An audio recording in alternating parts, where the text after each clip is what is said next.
Start the morning right with a cup of Vinyl Tap. Nothing beats the refreshing taste of a hot, warm mug of Vinyl Tap. Enjoy your podcast in liquid form today. Vinyl Tap. Enjoy responsibly. 2, 1. Vinyl Tap. Hi, I'm Kira. I'm Kira. I'm Kira. I'm Kira. And we just listened to Be the Cowboy by Mitski. And that was fucking dope. Yeah, it was pretty sick. Yeah, Correct. good choice. Thank Yeah. you. Oh, usually Really one good of us says, yeah, I hated that, but... Beeps. Hey, don't victimize me. No, it was really, really That cool. was This awesome. was like basically everything I want in music, more or less. Yeah, we're done. Beautiful. Stop That's making what me I sick. thought. Yeah. Thanks for joining in. We'll see you next week. It has a sound, so okay. It reminds me. How long has Mitski been big for? I think she kind of started blowing up. At least I saw her on Tumblr like 2017, 2018, Yeah. when Nobody came out. But this is her 5th studio album, so she's been going for a while. Right. This is from 2018. Because it reminds me, there's someone called like Ways Blood, and there's somebody like Kate LeBon, and they've got all very similar sounds and styles, and as far as I can tell, they all seem to like have become big at around the same time, and it's just kind of like weird, like dream poppy, but I don't know. That's not the right word, but it's like a bit like almost shoegaze.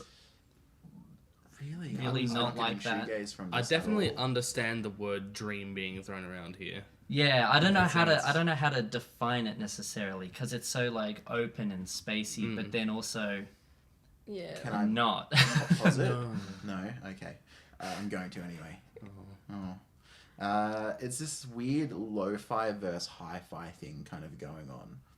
Because you've got really clean, crisp sounds juxtaposed with these really dirty, almost 80s sounding kind of sounds. And you wouldn't pick it as something that would work and go together, but somehow it does. Yeah. There's a lot of synth tones that are just so dirty and could almost be grating. But then you've got really pretty melody lines. The vocals are really clean and like ethereal. Hollywood strings. Hollywood strings. Like, it's this like clash that... And then the bass works. slaps. Yeah. Yeah. I feel like that's part of her whole thing though, like none of it should really work, but somehow she pulls it all together. Like all the chord progressions aren't Yeah. quite what you Fucking think they talk should to me be, but about then the they chord work, and then progressions. she has this like beautiful voice over the top of it, and like they're choices that like nobody in their right mind who just listens to traditional music would choose to do, but she does it and it kills. It's so cool. There are harmonic choices in this album that are avant-garde. Yeah. Like that's probably the most appropriate term I could use to describe it. Like, have you listened to much Stravinsky? Because there was one song in here. It was A Horse Named Cold Air, where the harmony was like, it was so like Owl and Pussycat, like Stravinsky in his fucking prime doing weird chamber shit, fucking around with harmony. That's like, it was just that. Yeah. It was so weird. Who does these things? I loved it. So something about that, the melody really is in a lot of ways detached from what's going on with the rest of everything. So like, what's going to be a good example? Well, I don't know. Every song on this is a good example of this. Basically, the melody is simple, like both rhythmically and what it's doing. It's very like a nursery rhyme quality. to yeah, it. absolutely, and like it's often diatonic, which is a weird thing to say, with like some accidentals in there. But then and it repeats itself, and the things that change are like the harmonic rhythm, the harmony itself, the texture, and they all shift and change and become like they clash with the melody often in like a really discordant way. Even though the melody is in itself simple and it's just repeating itself. All right, so a way I would formalize this idea is saying that a lot of the harmony is atonal, and I don't mean that to say it's dissonant or discordant. It's it doesn't have a tonic. What do you mean, like as in the actual like- chords don't have a tonic? There's no hierarchy of notes as there would be in a scale, right? It doesn't sound like that though. No, It sounds like there are like clear chord progressions going all the way through. Yeah, No? so like there's this established weight between chords, but it's not the traditional like way we lay out a major scale of like, oh, this is the tonic and that's where we're going to. It's functional in a completely different way to pop music, Right. right? So- But the melody is completely functional Why? and completely tonal.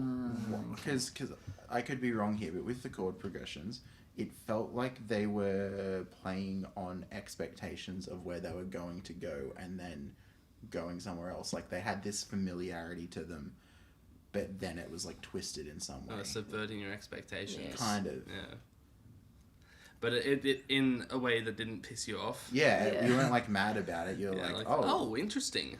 I think that kind of goes back to that like dreamlike quality though, Yeah. of like you see when you're dreaming, you don't like quite see faces, or like you associate, like you can dream like something where you're with someone else and it's like, oh, that's my best friend, when it's someone you've never met in your Yeah. whole life. Like it's something that like you create expectation, but it subverts it in a way that you can roll with enough that it just keeps on going and you're not like mad about it. And I think that's like that comes across like a lot in the lyrics as well. It very much feels like every songwriter comes from a place of like introspection and internalization, but it kind of feels like she's daydreaming her way through the world almost. Like she has to pull herself back because she can't like really not like she can't like handle what's happening outside, but that's her way of kind of coping and getting through the world. So to have that dreamlike quality attached to that feeling of like internal discord and like anxiety maybe or something like that all kind of brings it together, I think. Right, so a bunch of elements in the music are contributing to that thematic idea. Exactly. Fucking brilliant. Yeah. Well, I think also the way that this, like, it's constructed where albums, the songs that have like a strong rhythm or like particularly that kind of grungy sound with like the really thick bass is often the next song will be super ethereal and super light, and then it feels like you're sort of getting pushed, like you're saying, like there's that push and pull between like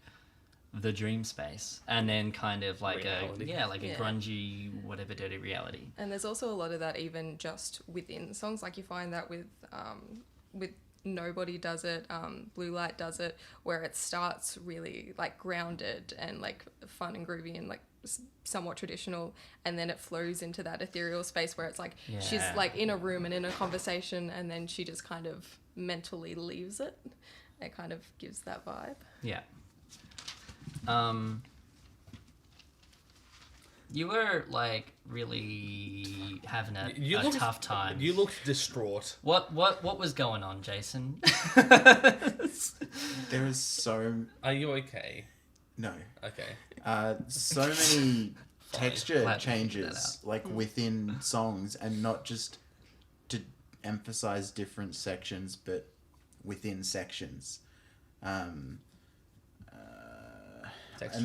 that's why I was like freaking out in Remember My Name, because it was just happening like faster than I could type, and there was like so many like things building up, and then one thing dropping out, something else coming in with a line, and like emphasizing different rhythms. But even then, when it got back to like the second verse of a song where it's still the same, the harmony was the same, but the rhythms that they were playing were slightly different, and it was like had changed it slightly as well as the instrumentation changing in among, like there was so much of that I was like, I can't keep track and What write kind of it all effect down. did that give you? I mean, did they give you that effect It's- of being like in a dream space and then like being pulled back, or? I don't know. I definitely personally really liked it, and obviously it wasn't grating to anyone else. I was just like, this is so cool and interesting, because most people, they go, this is what the section is, this is how it goes. But it was almost more towards like when we spoke about Cat Empire, how there's stuff coming in and out all the time, and there's something slightly different that's keeping you interested without it getting in the way of like what the core elements of that section are. Right, so the texture is very granular Yeah. across the album. And I would say that the structure is like it's through composed. That like sections, Yeah. it's not worth discussing when one section becomes another. It just goes. Yeah. Absolutely. This is through composed music, and that's another element that I want to bring it back to fucking Stravinsky. This is a fucking popular album from 2018. if you Stravinsky listen to died 70 years ago. If you listen to it like That's wrong. just instrumentally, I think you'd have a bit of a time figuring out verses, choruses. Yeah. Like it's only because of the melody that you kind of can figure out what the fuck's going on. Yeah. And like I've seen this kind of thing done before in popular music, but never this like fuck structure, like in that kind of way. Yeah. I saw elements. You write what you know, and I know the Killers, and I thought, especially during Remember My Name, because the bass tone reminded me so much of their second album. It slaps. I love it. I was like, man, she's writing songs like Brandon Flowers does, in the way that like he also doesn't use chords in this way that like you would expect all the time. He does a lot of cliched pop progressions, but then also you have weird intermissions in Killers songs, and things change when you wouldn't expect them to.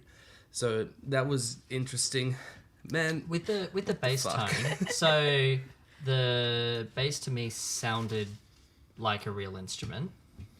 I don't know if anyone wants to disagree with me there. Think in parts, not necessarily every song. It's the same as like I think they use real drums in some parts, but also drum machines in other songs. Yeah. And I think it was a thing of picking the instruments that served the So, song. Yeah, was they're there- not trying to like write it to perform it. It's Incredible. just what works for the album. Yeah.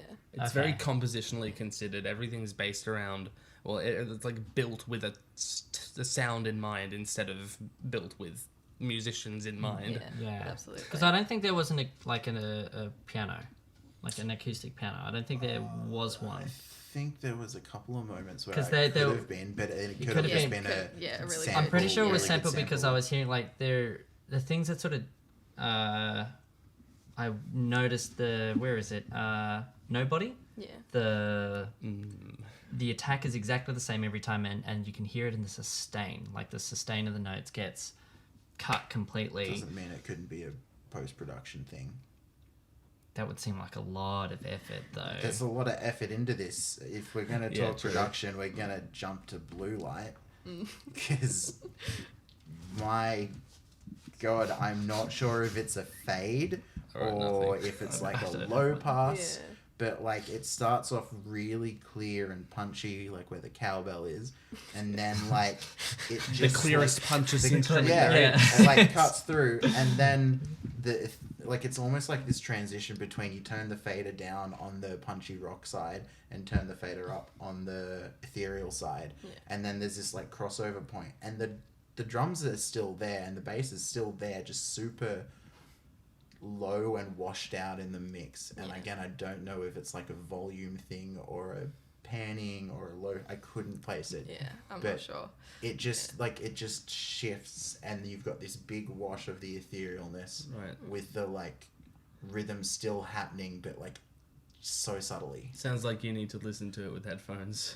potentially. Yeah. But even then, I don't know if that's going to give me the answers I'm after. Well, there's like you can do some cool effects with reverb, and I think this was happening through the album. Very high early reflections on the vocals. Yeah, and then they do these moments where like Two Slow Dances, where like you get these like what do you call it, like a build up of reverb where it just sort of ramps on itself. It's like you've put the You've applied delay a onto second. infinite, Yeah, and yeah, you yeah. just and it just keeps on building and building and building until everything is just sort of washed out, and then it cuts and is back to fucking reality,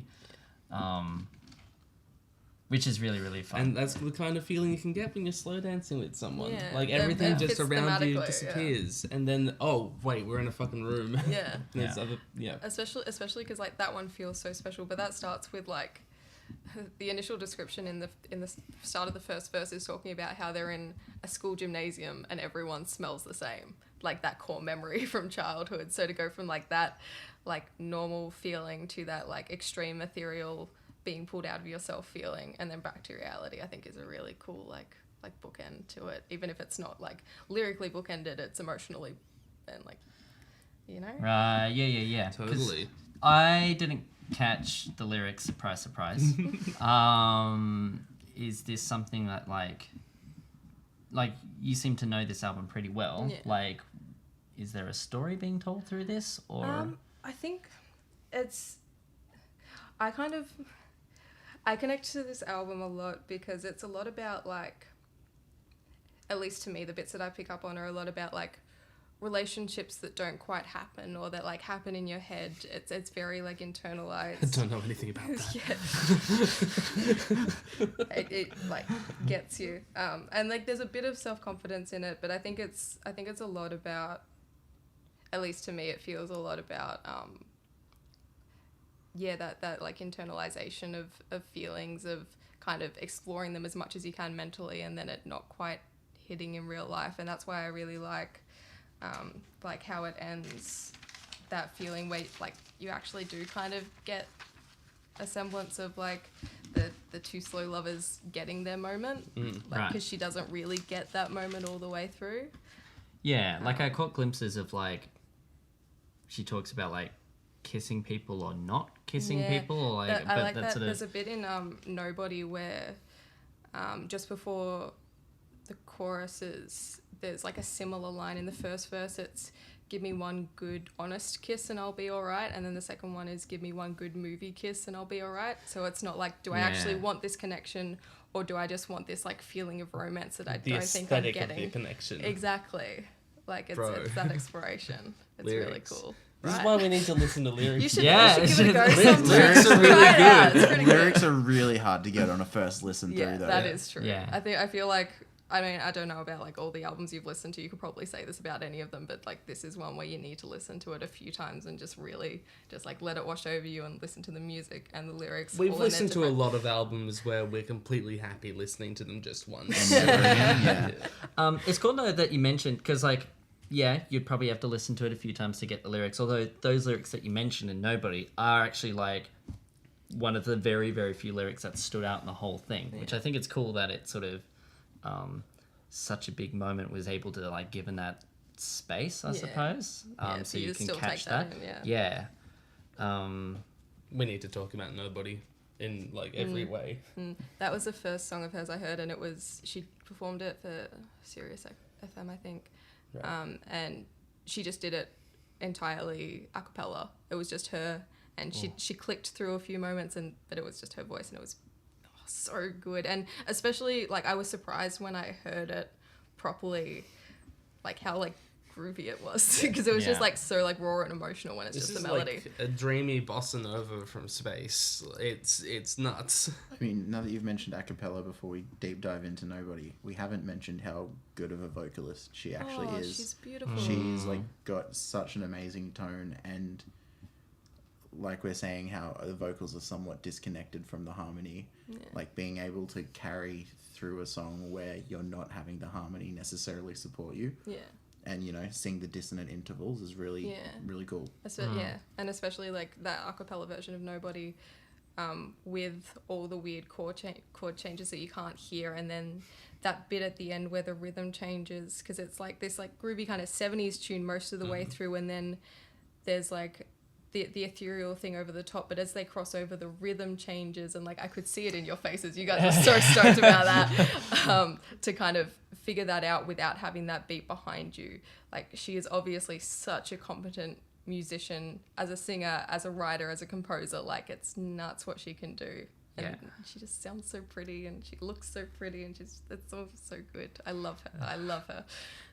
So, okay, with the vocal lines, this is something that really got me, is that the melody and the words aren't like, it's almost like she's got a melody that she's going to sing, and then she's like, all right, like I'm just going to just put the words in there, and it's just going to happen. There's a lot of enjambment here. Yeah, but it creates this really bizarre thing where like a melodic phrase finishes and then some extra words happen, or the words are done, but I haven't stopped singing yet. It feels like it should be stream of consciousness, but if you just read them written out, it looks like they're very meticulously planned, and the words are chosen very strongly. So it's that kind of juxtaposition of like this should just be whatever the hell she's saying, but it's just actually so structured. Yeah, absolutely. Yeah, and it's like right at the end very of cool. Nobody, what's the line? It's like. She says nobody a lot. Is Yeah, it just nobody? it is. But then there's like the melodic line is like a 3-note. Yeah. So it's a 3-note phrase that Yeah. repeats against the pulse of 4, right? Yeah. What is that? A hemiola? I don't know what the musical I term mean, is. because she's singing in minims, it's not quite. It's a not hemiola. quite there, but like the melody that she's using, like those phases. 3 Yeah. it Yeah. phases, and it's sort of Yeah. is, Nobody, Oh yeah, that's a tresillo that she's doing there in that bit. right. Yeah, that was insane because it's just sort of like it doesn't really fit anything. Like the I don't know. There's no structure to it, but then there is, and it's cooking me out.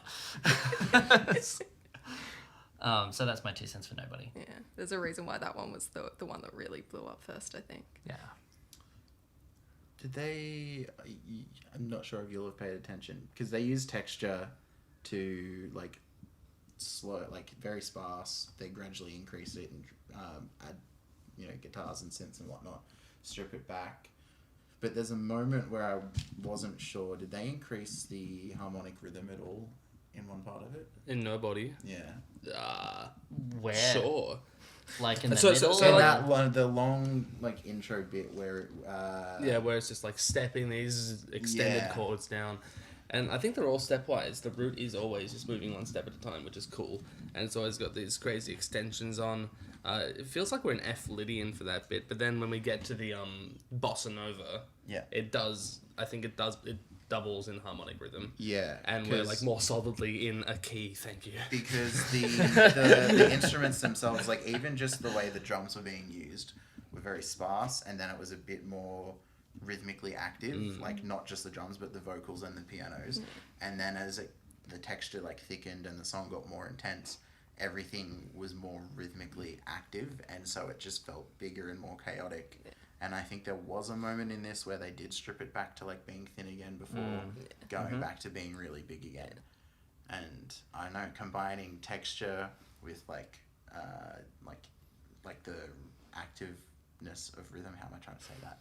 Like how active an instrument's being. Like it's not just held bass notes. It's like an actual Re-articulated. Yeah, re-articulated. Yeah. And that's what some of it was just re-articulating things. Yeah. But it just created this like surge of energy and like whoa, and then back to Well, I noticed being there's a lot spaced of out. discordance being created because, like, 2 instruments have just decided it's time to play their own melody. And they're like, all right, let's go. And then they're, like, working together, and now they're clashing, and everything clashes, but we're now back, and everything is fine and happy again. I was like, what the hell? Like, That was a comment that we made halfway through, and then you guys told me to stop.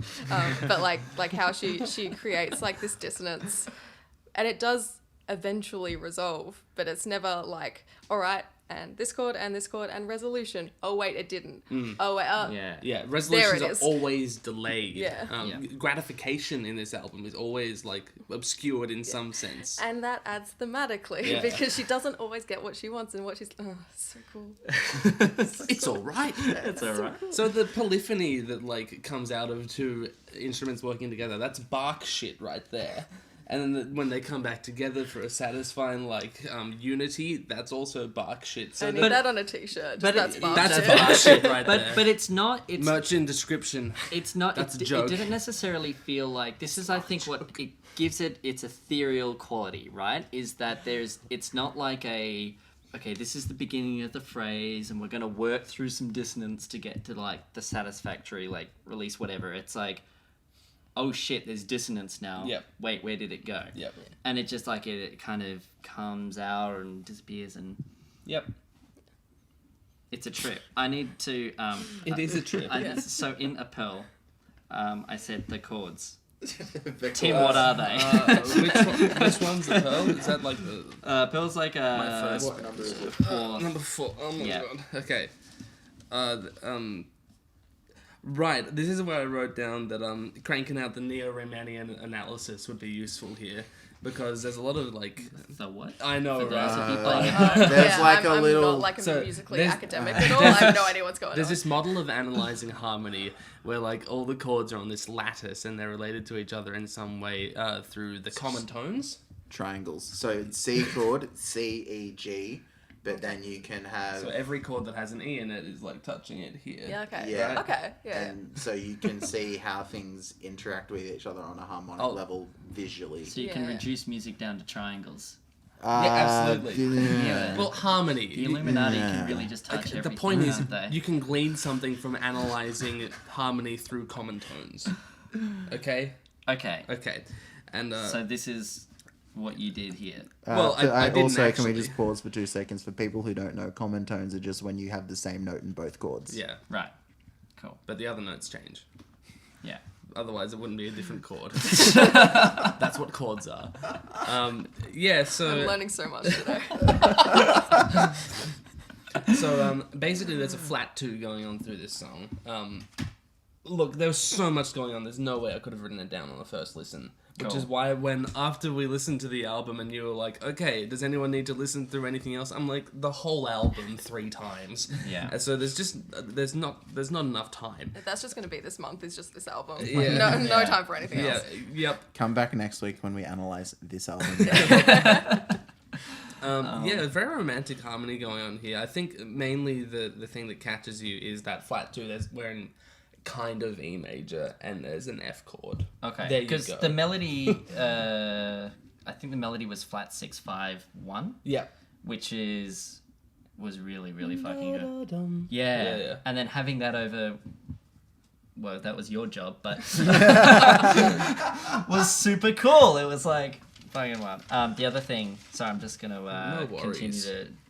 There was the other chord that I asked you to. Oh, in a horse named Yeah, Cold Air. yep. So, you told me what's gonna happen, what was happening, but it's like, Okay, so the whole song, there's like, it happens in 2 chord little sections where there's a D chord and then there's another chord. So that Yep. first one's always D. It's like, it can be a G minor. I think sometimes I heard a C minor or there's a something like that. Dvorak moment. Yes. Yeah. Would you? Yeah, class that's that right. as I a did go to pedal? G sharp.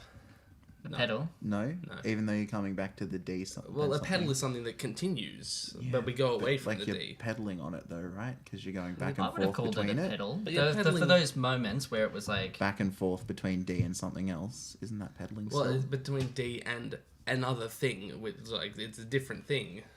Okay. every I would have time. still called that a pedal. I would have called it a D pedal. I mean- because like it keeps like, because the D, like Sure. all of those chords were like, Doesn't so matter. they're all It does like matter. so bizarre, and so without having like, what I Grounding. really Right, liked yeah, about it's an this song, anchor, sure. Yeah, okay, maybe it's an anchoring though. Yeah. Anyway, the chord you're looking for is an E flat 7, which in D major, that's got that like the Phrygian major chord, which is like, sorry everyone. Yeah, it's fucking nuts. That was really, really cool because Yeah. it's like a couple diatonic chords. There's like the Dvorak moment, which I actually don't. I just call it the Dvorak. That's just when you go to a tritone away. Yeah, cool. Yeah. See, That's New World Symphony for everyone at home. for all those. Yeah, playing it at sounds home. exactly like this. Yeah, so and, you- and then like the chord after that is like fucked. Yeah. And then it just goes back to normal, and I was like, what? yeah, they do that. Yeah, Um, that's what you were looking. And the chord you were looking for in was it the last song, 2 Slow Dances? Yeah. Did I ask about a chord? Yeah, in you that? did. Or at least you right, looked I at had a me. reaction to it, and you were like, "Do I want to know what it is?" Yeah. Yeah, sure. So usually, there's this romantic cliche of going 4 major, 4 minor, 1. We talk about this quite often on the podcast. It Yeah. comes up all the time because it's a very useful and like satisfying voice leading way to conclude a chord progression. This goes 4 minor, 4 major 1, so it does it backwards. Cool. Yeah, and There's that familiarity, but like twisted. Yeah. Slightly twisted. and that 4 minor chord has a 7th as well. Okay. So it's like a 4 minor major 7, and there's a 6 in there as well to make give it that half diminished quality as well. It's fucking nuts. This album's nuts. yeah. I love it. Thank you. That's all right. Anytime. What if you were to like pick a particular song that you love the most out of all of this? I think Nobody was a very good one, and I'm very glad that you guys went in deep on that because that one's one of my favorites. I think the other one is Me and My Husband. Yeah. Yeah. Because that one, I love, my favorite thing about, like, the song itself is a banger. I love that it just starts with a sigh. Because the vibes, like, lyrically, it's about, like, how much she loves her husband and how much, like, me and my husband, we're sticking together, but it also kind of has a sense of like irony and sarcasm to it, where it's like, well, I guess I'm stuck here, so me and my husband, we're gonna stick it out. I think the line was, at least in this lifetime we're sticking together, like till death do us part, I guess.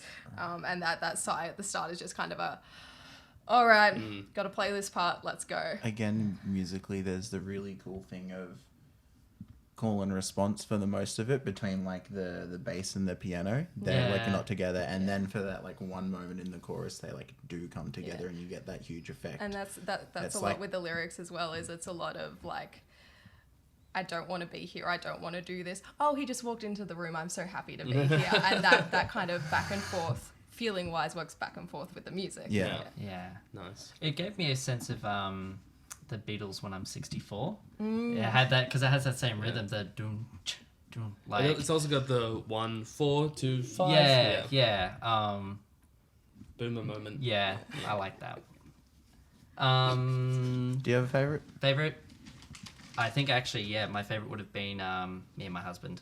I think, or no, that's it. It's a good Done. song. Simple. Yep.